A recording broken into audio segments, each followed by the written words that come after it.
I know. I can't wait to see the hot sheet today because we'll see if we match last week. The last week was 54. We had Hmm. 27. Oh gosh, figure that out. 27, 14. Oh, we had 27. Then, no, we had two, then 27, then eight.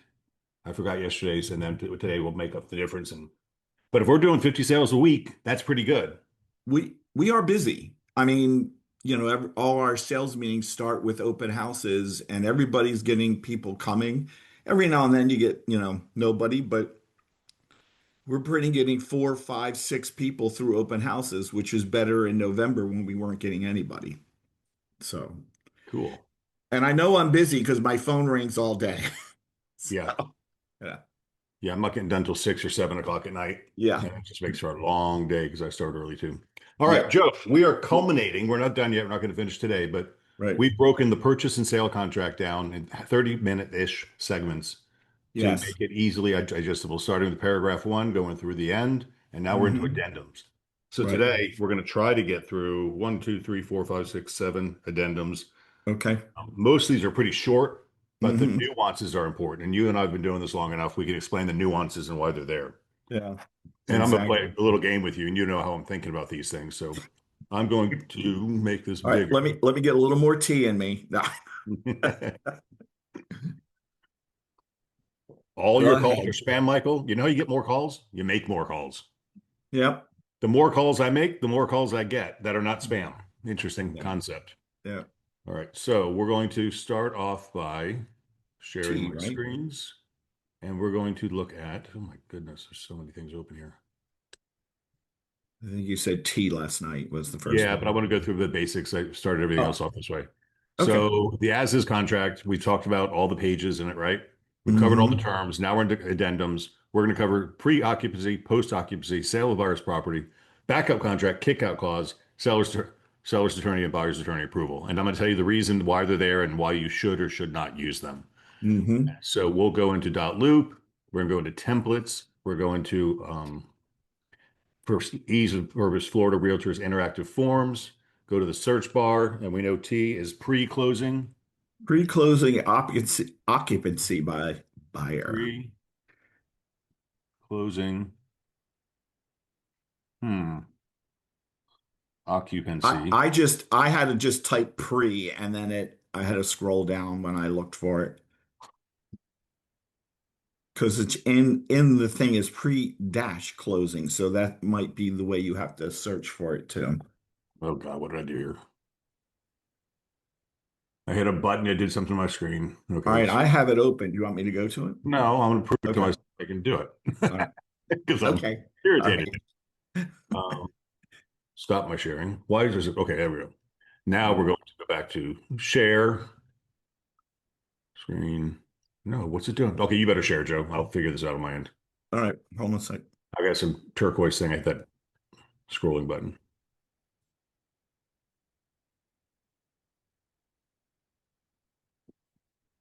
Did it share? Is Yep. it Make it bigger for us. okay? Let's No, I can read copy. it now. I made my screen bigger. Okay. There we go. That's V. Let me go back to T.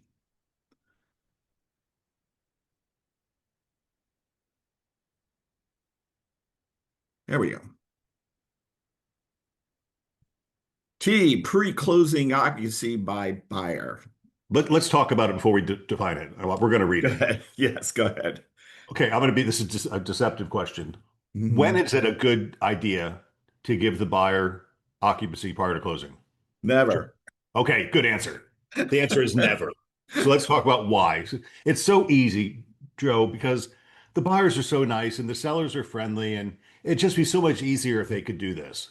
Hmm. Okay, well, this is 40 years and 35 years of experience telling you no, it's a bad idea. What Yeah. happens? Well, a It's number of so things. Go ahead. they don't pay, they move Hmm. in, they don't close.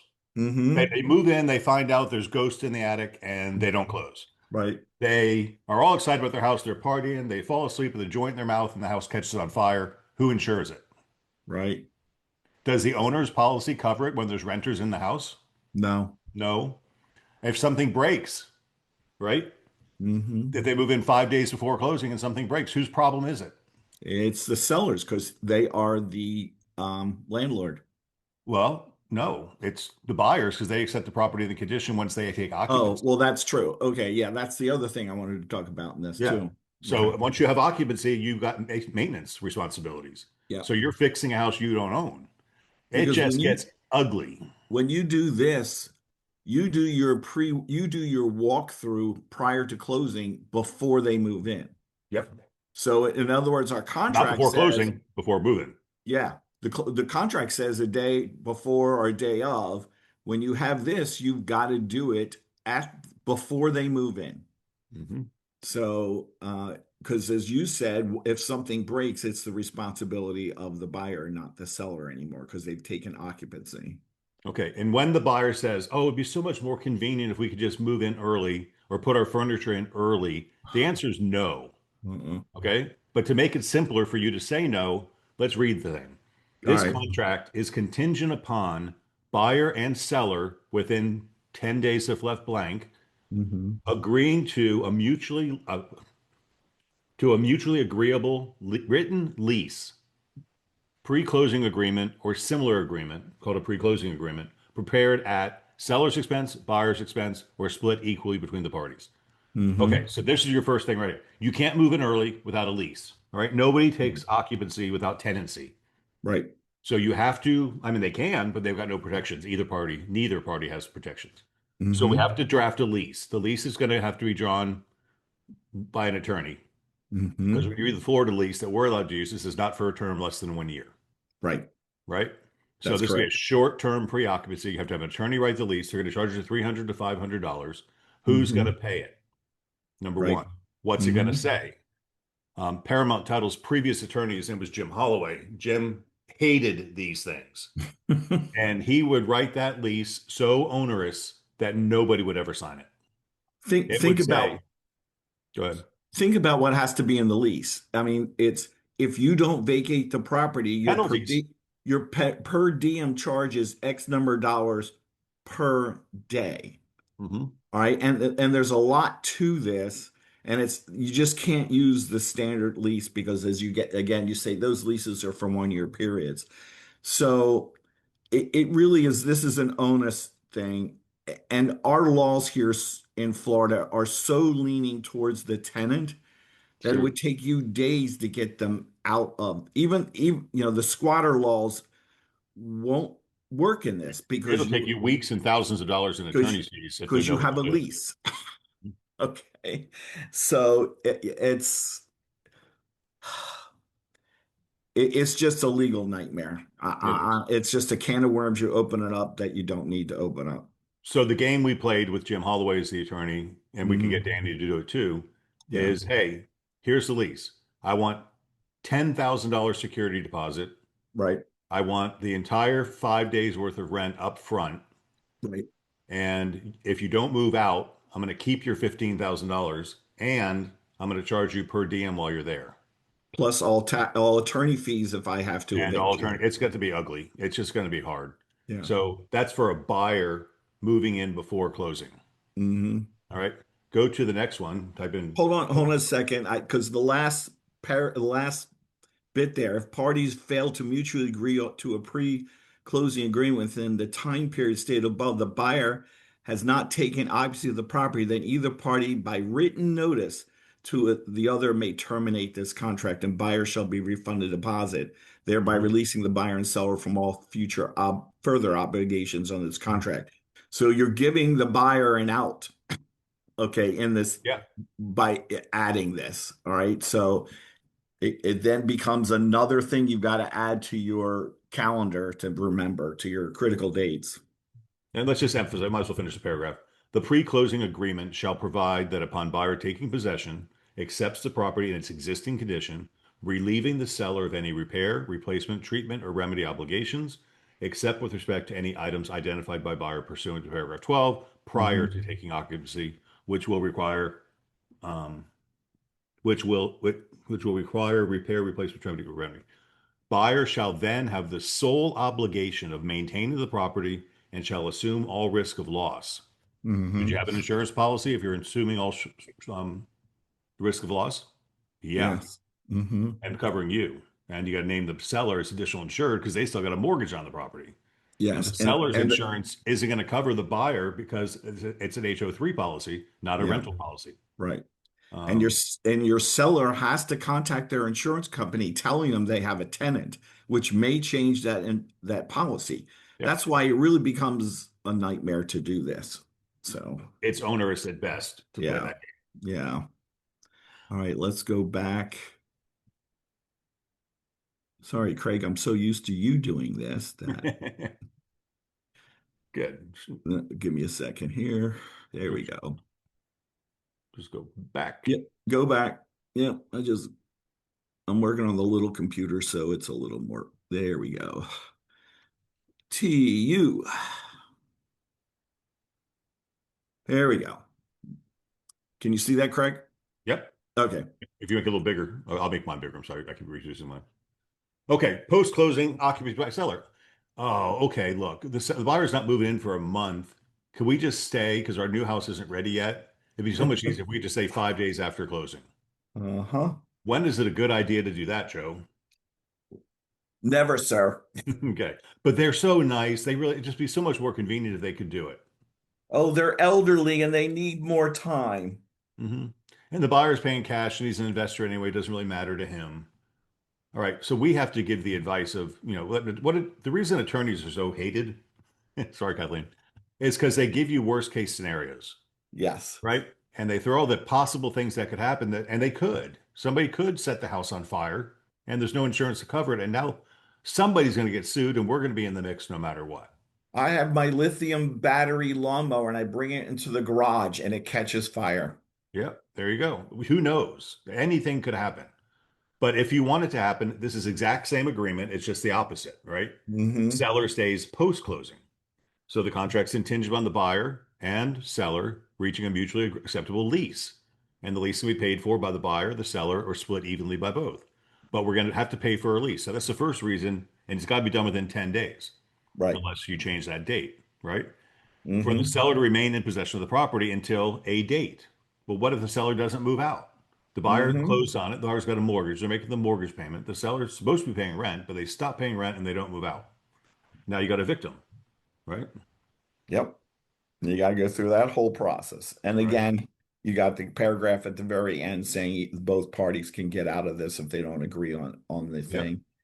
And then it Yeah. says the seller maintains the maintenance obligation while they're Hmm. still in occupancy.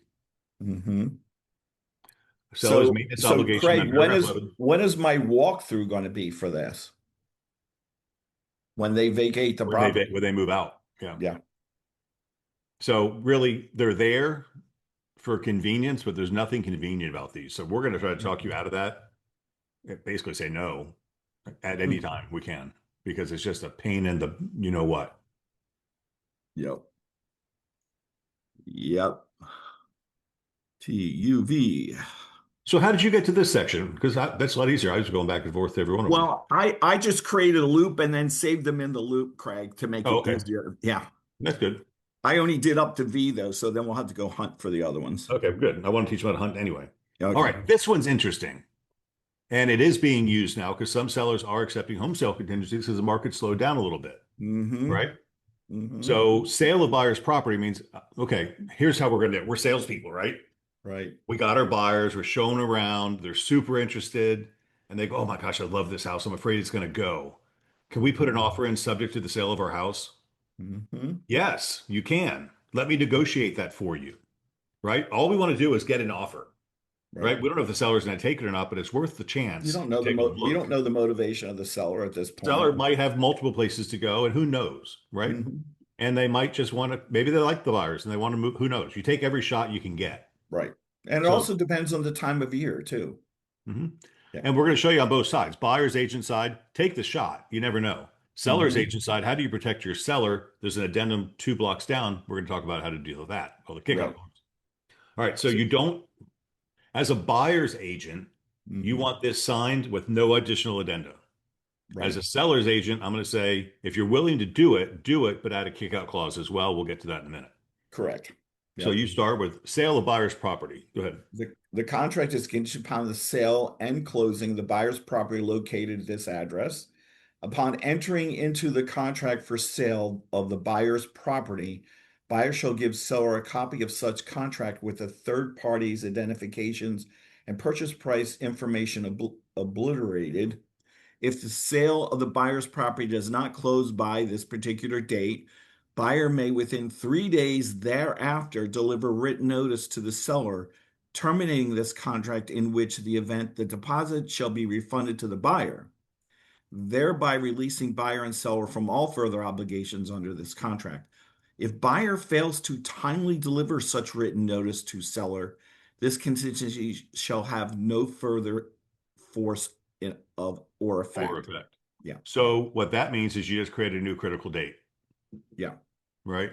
All right, let's talk about the nuances of this. How long do you want to take when you accept this contingency? Number one, it goes pending.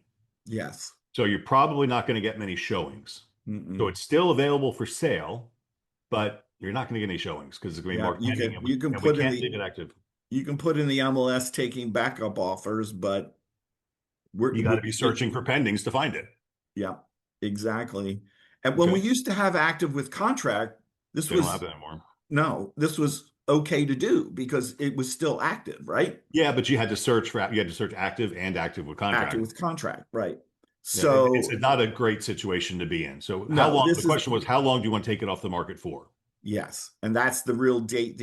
Do I give them 45 days? That's average. That's the average sale price. And how motivated, Mr. Seller or Mr. Buyer, are you to sell your house? Are you going to put it on competitively, or are you going to like throw it on high and since Okay. it's not, buyer's property is or is not on the market. If it is on the market, we can go look at it and see what they have and do a quick CMA and see if it looks like it's going to sell. And we can say, are you getting showings and where are you in the process? If it's not on the market, well, that's like shooting an arrow out in the woods and see if you're going to hit something. Yeah, I'm gonna So, tell you, I tell the story a lot when I do this addendum, but there was a time when I was a young person as a real estate agent. I was selling a house here in my neighborhood, and the owner was the developer, the president of Florida Design Communities, which was okay. the previous developer of Sun City Center. And Hmm. he lived in my neighborhood, and I didn't even live in my neighborhood at that time. So this was 30 something years ago, or 20 something, 26 plus years ago. And a buyer from South Tampa wanted to buy this house, but they'd sell their house in South Tampa. So the seller had me, his listing agent, do research on the South Tampa house, gave him the research. He says, okay, I'll Hmm. take their contingency, but I want their house priced at this. Right. So you have power in this as a Hmm. seller saying, Right. look, I'm not taking my house off the market for you to putz around in your market to see if you can get Exactly. the price for your house. Because when Exactly. I take it off the market, I'm taking it off the market, Yeah. right? And then the last paragraph is buyer's property is or is not presently for sale. Don't even, Yeah. if it's not presently for sale, the buyer's not serious enough. They need to be on the market trying to sell their house before I take mine off the market for Yeah. them. And the simple answer to Especially me, if you're between January and June, the top months when we sell, you're not taking off your house, your listing off the the market prime selling time, and probably prime not. selling time. Are you kidding me? So yeah, this is usually and I just had one not too long ago. I got some this came in on my listing and I said I'd be happy to take my house off the market once you're under contract. Yeah. All For right. 30 days, maybe 45 days, because if they price it right, and you can name your terms. Right. I'm not taking my house off the market for you under these conditions. Yeah. So I might add to this. Buyer agrees to list their property no more than X, right? Now, Mm-hmm. let's say the house is under contract now, and it's got a contingency on the sale of the buyer's home.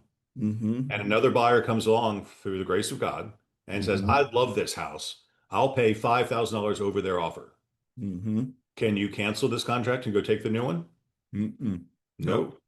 You can take that one as a backup, hoping this one dies. That's it. Mm-hmm. Samsung SM S92 6U. Oh, guys, on your name, hover over your name. Three dots are going to come up on the right.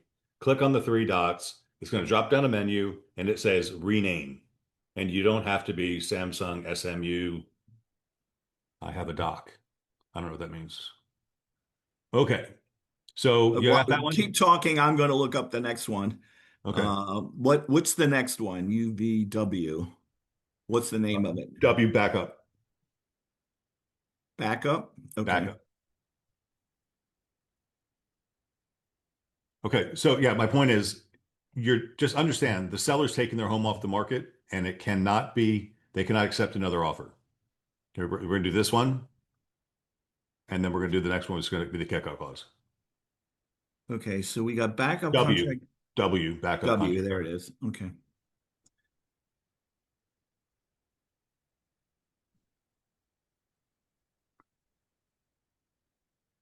Do, do, do, do, do, do. There we go. All right. So I like backup contracts. Do you know, Joe, what percentage of our contracts fail to close? I just did Right this. now, Yep. uh, it was as high as 25%, but I don't know what it is right now. It's between 18 and 20%. So one Okay. out of five contracts cancel.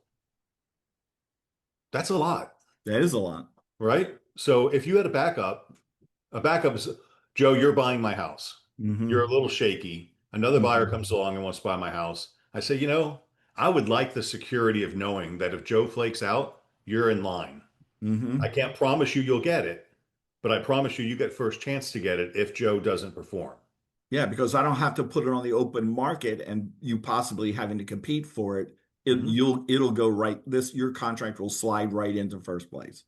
And in normal times, let's say you're in a multiple offer situation, and Hmm. I'm sorry to be rude about this, but agents are kind of silly when it comes to this. Hmm. No, I don't want to take a backup. Why on earth would you not want to take a backup? I My never buyer won't understand. take a backup. There's no challenge. If you are a backup buyer, you are not required to perform. You Mm-mm. just get the right to buy it if buyer number one fails. Yeah, You don't have to. If buyer number one fails, you can walk away. And we're going to read yeah, that right now. I'll read yep. this. Go ahead. The backup contract is subject to the termination of a prior executed contract between the seller and a third party for the sale of the property. If the prior executed contract is terminated and and is an important word, seller delivers written notice of the termination to buyer on or before a date, right? This Hmm. contingency shall be removed and this backup contract shall move into first position. The effective date of this backup contract, interesting, shall be the date the seller delivers written notice to the termination. So if you're a backup, Joe, on my house, Hmm. your effective date doesn't start until I give you notice that the buyer number one failed. Right. So that's And when I you could make. just say, Craig, hey, I found another house and I'm good. Thank you. I mean, Uh, there's really no, there's nothing holding that buyer to the backup. mhm. And Now of the course, buyer still puts if notice. they find another house, they're going to send an email to your listing agent going, "Hey, we're withdrawing our backup offer." And there it is. Buyer may terminate this backup contract by delivering written notice to the seller prior to Hmm. the date seller delivers written notice of the termination to the prior executed contract, and buyer shall be refunded the deposit if any deposits have been paid, thereby Right. releasing buyer and seller from all further obligations under this contract. Right. Joe, should I give a buyer the right to buy my house or even a backup right to buy my house without a deposit? I would take something, but it's Not a not lot. required. It's not required, but I It's would do not it. required. I want skin in the game, people. Yeah. Yeah. You want put a couple grand down that you're serious and Mhm. not because really you're only supposed to have one backup offer. Oh, we had I never multiples. knew that. And I was at a conference and the lawyer was saying, you're really only supposed to take one backup. And I know there are agents that take because remember, this says you're in first position. You can't take four first position offers. Hey, Sam, so I'm going to change your name just for fun. I'm going to call you I can't find My names. the three dots to rename myself, just to And show I you hope we you're changed looking it. at I can't see the people commenting in when I'm in this screen. Yeah, you just hit the button for chat. Chat. It'll, Oh, it'll there we focus go. everyone Oh, up. there it goes. Okay. Okay, so backup contracts, guys. If you have a buyer, you know one out of five contracts are going to fail. Why not throw your hat in the ring and keep the seller from selling it to somebody else? And then you can cancel anytime you want. We're not putting your shopping on hold, but there's no guarantee you're going to get it. But Right. there's a 20% chance they're going to cancel. Yeah. That's a pretty damn good odd to me. I don't know why. And sellers, if you would don't want to back up, you want to back up. Because let's say Joe is in first position and Joe starts playing games with me. Say, Craig, I want you to fix this. I want you to fix this. I want you to do this. I need an extension. I want this. Hey, Joe, pound salt. I got a backup that's as strong as you, right behind you, ready to close in the same period of time. It gives you strength to Yeah. negotiate. And there's a way of saying I have a backup offer without saying I have a backup offer, you know. It It's just like, gives you the confidence to stand strong. hey, you're doing inspection, great. I hope everything works well because the guy my backup offer is really anxious to move into Yeah, first that's right. position. What's Michael saying? So, okay. Spent a day showing buyer houses. He would be paying cash. After the last house he wanted to see, I asked which home do we write the offer on? I have to do back up north to make repairs. And yeah, well, Michael, you should have found that out before you showed him property. We've made this statement so many times. They have to know where they want to move, be financially prepared to close, and have a time frame in which to be there. Right? Hmm. He didn't have those questions answered. So you shouldn't be putting him in your car because anything you show him is likely not going to be available by the time he goes back up north, makes his repairs, and sells it first. So I'm glad you like showing people around in cars and spending gas money, but that's not a really smart decision for me from my point of view. Like, Michael, I have a lender, I can give you the name, and they have a program called buy now, sell later, and they can qualify the buyer with not having to sell their first house to buy the next house. And we used to do that a lot years ago. We didn't have to do that when the market was really good. But if you send me an email, I'll send you his contact information. And and he's really good because I had a past client coming back into town wanting to buy. They still have a house in Nebraska. I got them hooked up, and he qualified them to buy $1.3 million house here without selling their house in Nebraska yet. Yep. So we have to find different ways to finagle the bagel right now. If you have a buyer who wants to buy but still has a house, Yeah, I so can't change the three dots to rename myself. Said money from the backup is good, but it may deplete the buyer's ability to offer on another property. No, it right, doesn't, because you right, can cancel anytime you want and get your earnest money back. right. So Regina, just send me a quick email, when I get to the office, I'll send it to you. yeah, it looks like you're in the office right now. Well, it does look it, but I'm at my home office. Ah, okay. Brooke Bass has programs like that too. Yep.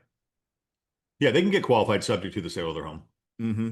Okay, Joe, the next one's a fun one. There's a kickout clause. It's X. Okay, let me get back to that. This is one we were talking about earlier. This is if I'm a listing agent, I'm not going to accept a home sale contingency without X. And a buyer is not going to want to sign X, but I'm not taking my house off the market if they don't give me one for me. Granted, I negotiate probably stronger than most people do. Now, notice here, And Joe's selected X, but there's also a kickout clause for B. So make sure you're using the right one, the right one. because it's the B is for a different contract. It's not for this That's for contract. the crisp. If this is for the FAR bar contract. Yes. All right. All right, you can read this one if you want. Okay. Hold on a second. I'm gonna make it bigger. So we'll have the right to continue to show the property and solicit and enter into bona fide backup purchase contracts with third parties that are subject to the termination of the primary contract. Upon entering into backup contract, seller will give the buyer a copy of the backup contract with the third party's identifications and purchase price information obliterated. To continue with this primary contract, buyer must make an additional deposit of X number of dollars to the I love escrow that agent one. within 3 days from receipt of the backup contract. By giving additional deposit escrow agent within the 3 days, buyer waives all contingencies for finance and sell of buyer's property, and the parties will close on the closing date. The additional deposit will be credited to the buyers at closing. If buyer fails to make timely fails to timely make additional deposit, then this primary contract shall be terminated, and the buyer shall be refunded deposit, thereby releasing buyer and seller from all further obligations under this contract. They changed this. This is very strong. This is This is very, so beautiful, yeah. right? Hey, Joe, I'm letting you sell your house. If I get another offer, I'm coming to you first and saying, Joe, I got another offer and I'd like to take it. Now, Hmm. you don't have to walk away. You can put a big number in this box, 10,000 bucks. Hmm. Put up 10,000 bucks and I'll kick buyer number two away. But if you don't make that commitment, I'm going to kick you away and I'm going to take buyer number two Right, because he's got a backup contract, right? right. And I So proved this, I proved yeah, to you that I've got a backup contract because I gave it to you. Here, Joe, look, I've got a contract. It's signed. I've right, obliterated. We take a black marker, cross through buyer's names, buyer's purchase price, buyer's signature, leave the dates, and then say, look, here's my contract. Fish or cut bait, dude. Give me 10,000 bucks or I'm kicking you to the curb, kick out clause. Or you put 10,000 bucks up and I'll kick the other buyer out. there's something that this clause also does. If you present this to the buyer, you're going to find out, A, are they really serious to buy your house, right? Yes, Because you have to negotiate this while you're doing your contract. So are they really serious to buy your house? And it's going to get them motivated because they don't want you using this kick-out clause um, to push them out. They right. don't want that. So this is powerful, and sometimes the buyer won't accept this clause, and then you have to find out if your seller still wants to put it on without this. I would, as a listing agent, I wouldn't take a contingent offer without this. I agree. Yeah, Okay, no, Philip, this is not for the seller. This is to the buyer. to the buyer. So the buyer wants to buy your house, right? Let's play it this way. I'm Yeah, the buyer's agent. I want my buyer to get the home sale contingency on their contract, so it gives them flexibility. Now, the listing agent is smart and says, bullshit, I'm not taking my house off the market for nothing because you can walk away anytime you want to with this home sale contingency. So I'm going to protect myself, the seller, and I'm going to counter your offer with a kickout clause that's going to limit your capacity and not limit mine. I can go find another buyer and I can kick you out if you don't post some money and get serious. right. So this is a Well, seller benefit tool. And you know me, I'm a seller benefit broker for the most part. And as a seller, you're requesting me to take my house off the market. In order to protect my interest, I'm willing to do this, but if a better offer comes by, I'm not going I'm to throw going it to get away. you the right to step up to the plate and get rid of your contingencies and still buy the property, or I'm going to take the backup offer. Yep. Does that make sense, Philip? Hopefully. Okay. All right. Yes, There's correct. two more. We're going to do those real fast because they really are fast. I've never used them. You'll probably never use them either. And it's such a, I don't even know why they put them in there. We can handwrite ourselves. It'd be addendum Y, seller's attorney approval.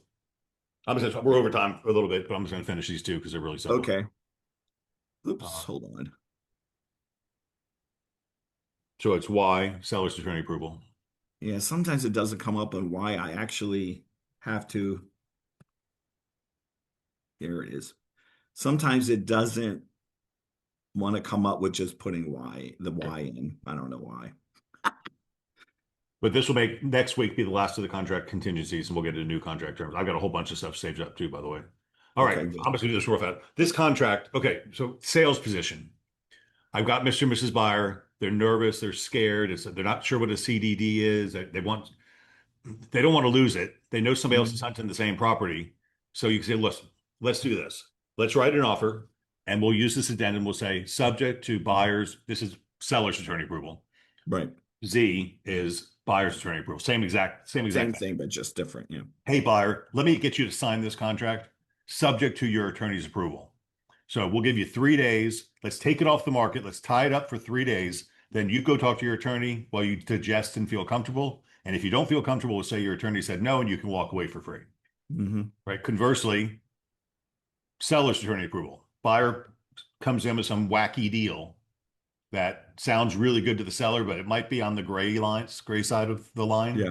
Right. You can accept it subject to the seller's attorney's approval, and then you can, kick the ball down the court for a little bit while you figure Mhm. out the nuances of what they're asking you to do.